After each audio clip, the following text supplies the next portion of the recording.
আসসালামু আলাইকুম, কেমন আছেন সবাই? আশা করি ভালো আছেন। আল্লাহর অশেষ রহমতে আমরাও ভালো আছি।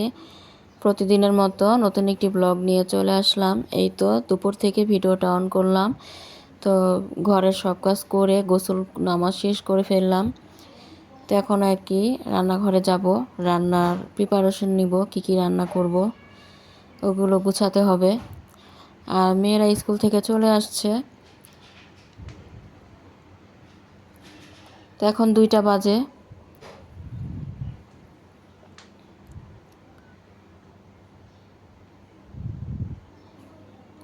তো এই তো মেয়ে এখানে স্কুল থেকে এসে এই সোফার মধ্যে শুয়ে আছে, হঠাৎ করে ঘুমিয়ে গেছে।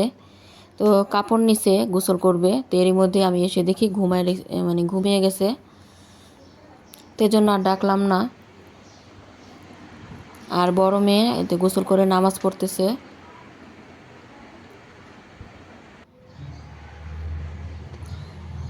তো এদিকে আমি রান্নার জন্য মাছ ভিজিয়ে রাখছি, রুই মাছ রান্না করব। আর দুন্দুল আলু দিয়ে, তো এখানে দুন্দুল আর কহি, তো আজকে কহি ভাজি করব, মানে চিচিঙ্গা ডিম দিয়ে ভাজি করব। আর এদিকে ডাল বাটা বের করে রাখছি।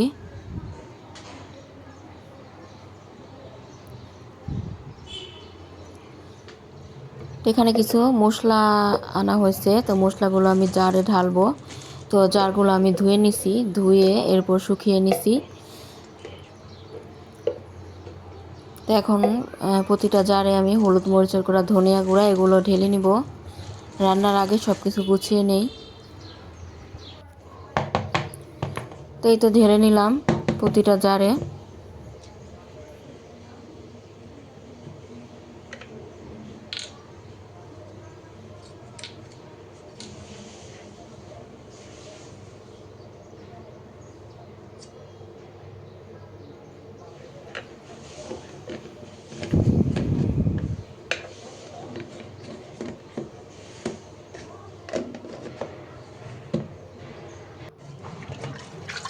তো এখনই তো মাছগুলো আমি ধুয়ে নিচ্ছি। ধুয়ে এরপর মানে এক প্যাকেটে যা মাছ ছিল পুরোটাই ধুয়ে নিছি লবণ মাখিয়ে, ভালোভাবে খেয়েছে। এখন যতটুকু রান্না করব অতটুকু রাখবো, আর বাকিটা ফ্রিজে রেখে দিব।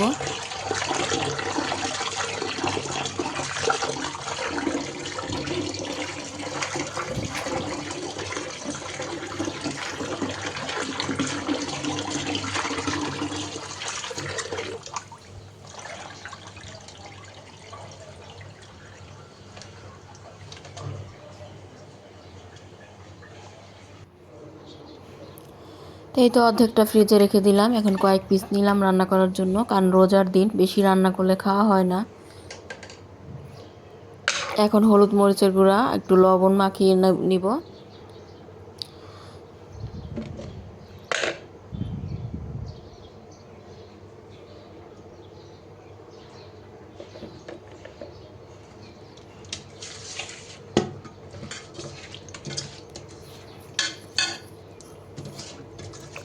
তো মাছটা ধুয়ে এরপর রেডি করে রাখলাম ভাজার জন্য। এখন সবজিগুলো কেটে নিব। এই তো এখানে দুন্দুল আর আলু কেটে নিছি। আর এখন কহিটা কাটতেছি। তো কহিটা একটু বেশি একটা কচি না, এখন পাতলা পাতলা করে কাটতে হবে।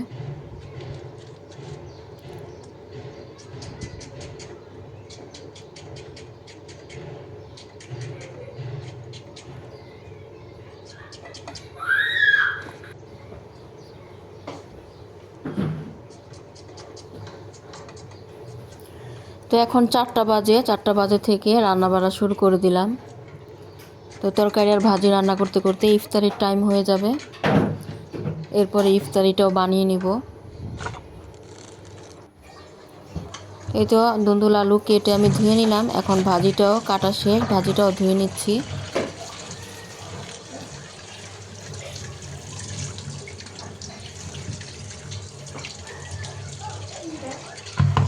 তো এখন এক চুলায় তরকারি আর এক চুলা ভাজি বসাবো। তো প্রথমেই মাছটা ভেজে নিচ্ছি।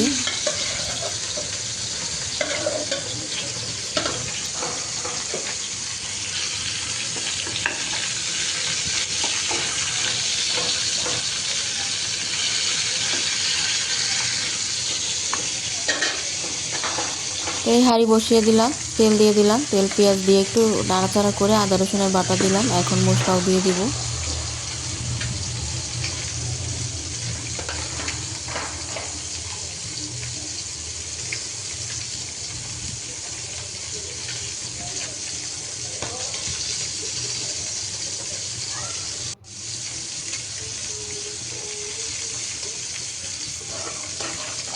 তো হলুদ মরিচের গুঁড়া, ধনিয়া গুঁড়া, আদা রসুনের বাটা সব কিছুই দিয়ে দিলাম। এখন একটু মশলাটা হালকা নেড়ে চেড়ে তো সবজিটা দিয়ে দিব।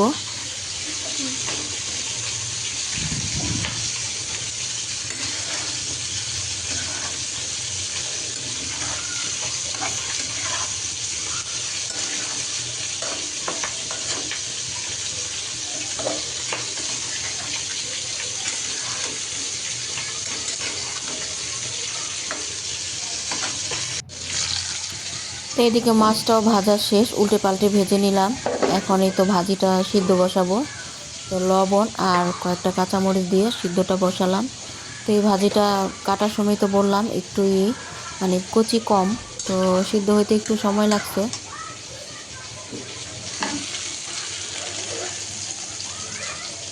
তো এখানে বেগুন আর মিষ্টি কুমড়া বের করে নিয়েছি। আজকে মিষ্টি কুমড়া দিয়ে মিষ্টি কুমড়ানি বানাবো। তো বেগুন থেকে মিষ্টি কুমড়া দিয়ে ভাজলে বেশি মজা লাগে। আর এই তো কাটাকুটি করে নিচ্ছি, ফল টল সব কেটে নিচ্ছি। তো একদিক দিয়ে রান্নাটা হচ্ছে, আরেক দিক দিয়ে ইফতারির আয়োজনও করতেছি। তো শরবত গোলাবো আর ফলগুলো কেটে নিচ্ছি।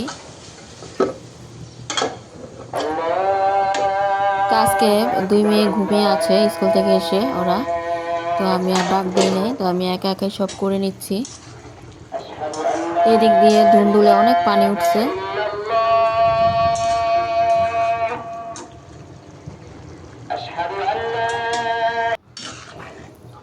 তো দিয়ে দিলাম ঝোলের জন্য পানি। এখন তো টমেটো কেটে নিলাম, টমেটো দিব। আর তো মাছও দিয়ে দিব।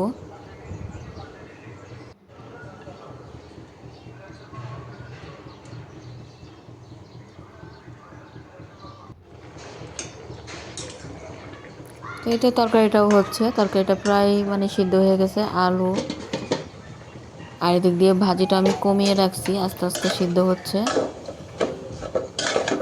এরপরে ডিম দিয়ে বাগার দিব।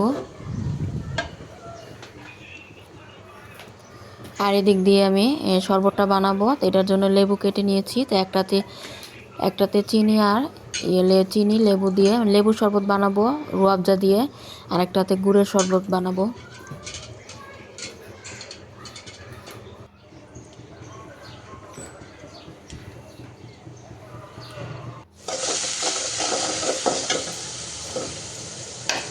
তো এখন এই তো ভাজিটা আমি চিচিঙ্গিটা নামিয়ে রাখলাম, নামিয়ে এখন পেঁয়াজটা একটু ভেজে নিয়ে এখন ভাজিটা বাগার দিব। আর এদিকে তরকারিতেও ভাজা জিরার গুঁড়ো দিয়ে দিলাম আর ধনিয়া পাতাও দিয়ে দিব।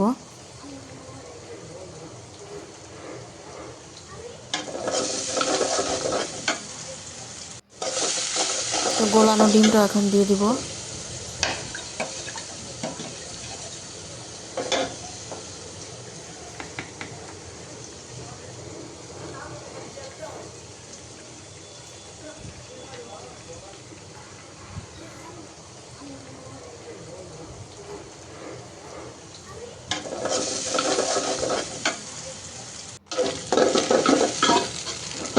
তো এরপর এই তো ডিমটা দিয়ে দিলাম গলিয়ে, ডিমটা একটু ভেজে নিয়ে এরপর চিচিঙ্গাটা দিয়ে দিব। তো এরপরে তো চিচিঙ্গা দেওয়ার পর এখন ভাজা ভাজা করে নিব আর ধনিয়া পাতাও দিব। এই তো দিয়ে দিলাম ধনিয়া পাতা।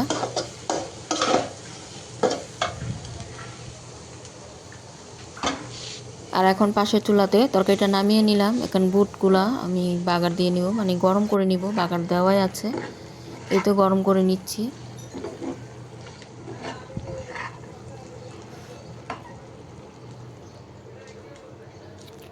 আর এদিকে ডালটা মাখাবো। তো প্রথমে দিয়ে দিলাম পেঁয়াজ কুচি, এরপর একটু আদা রসুনের বাটা, হলুদ মরিচের গুঁড়া, ধনিয়া গুঁড়া, বেশি করে ধনে পাতা দিয়ে ভালোভাবে মাখিয়ে নিব। স্বাদ মতো লবণ দিব আর বেসনটাও গুলাবো।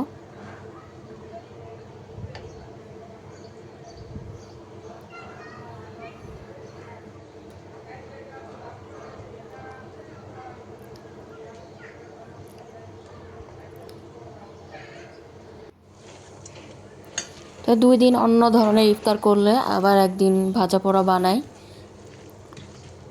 আর এখানে কয়েকটা সিঙ্গারা, তো ওটাও ভেজে নিব, ডিপ থেকে বের করে নিলাম।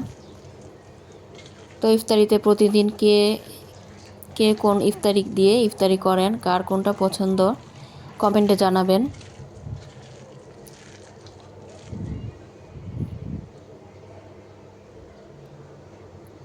তো আমাদের তো প্রতিদিন ভাজা পোড়া চলে না, প্রতিদিন ভাজা পোড়া করলে ভালো লাগে না খেতে, এজন্য 2 দিন পর পর বানাই, 2-3 দিন পর পর, এর মাঝে অন্য ইফতারি বানাই।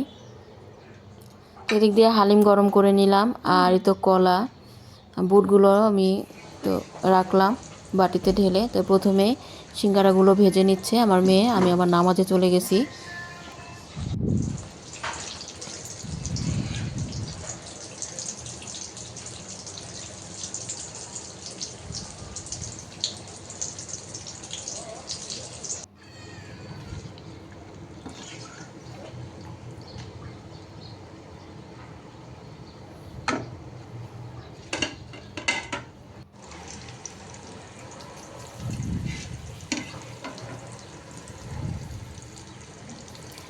তো সিঙ্গারাগুলো হওয়ার পর এই তো উঠিয়ে নিল।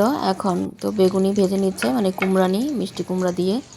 এরপর বেগুনিও ভাজবে, আর আলুর চপ আর পেঁয়াজু, যা যা ভাজা পোড়া থাকে সব আইটেমই ভেজে নিচ্ছে।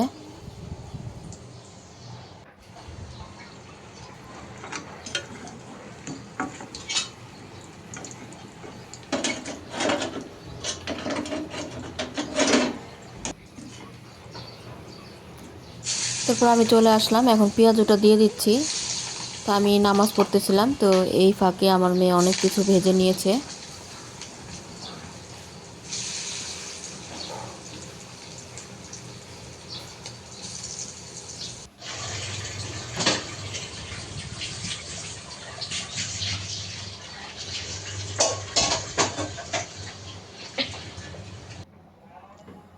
তো এরপরেই তো সাজিয়ে নিলাম সব কিছু, শরবত, ফল, খেজুর, সব কিছুই নিলাম, ভাজা পোড়া।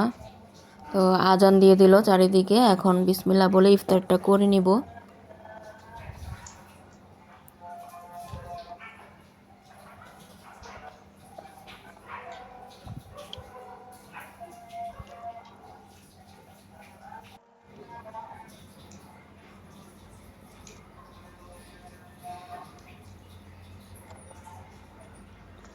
তো ইফতারিতে শরবত খাওয়ার পর একটা কলা খেলাম, আর ফল খাওয়ার পরেই কিন্তু পেটটা মনে হয় ভরে গেছে, আর কিছুই খেতে পারবো না এমনটা লাগে।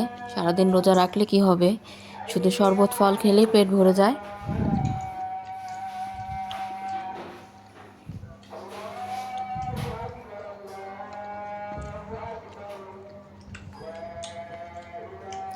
তো আজ ইফতারিতে কে কী দিয়ে ইফতার করেছেন অবশ্যই জানাবেন কমেন্টে, কার কি ভালো লাগে ইফতারিতে খেতে প্রতিদিন। তো মেয়েরা তো ভাজা পোড়া সস দিয়ে প্রথম খেয়ে মানে খেতে খুবই পছন্দ করে, পরে আবার অল্প করে একটু মুড়ি মাখা খায়। তো ভিডিওটি ভালো লাগলে লাইক কমেন্ট শেয়ার করে সাবস্ক্রাইব করে আমাদের পাশেই থাকবেন। তো আজকের মতো এখানেই বিদায় নিচ্ছি, ভিডিওটি এখানেই শেষ করছি। আবার চলে আসবো নতুন কোনো ভিডিও নিয়ে আপনাদের মাঝে। সেই পর্যন্ত সবাই ভালো থাকেন, আল্লাহ হাফেজ, আসসালামু আলাইকুম। আল্লাহ হাফেজ।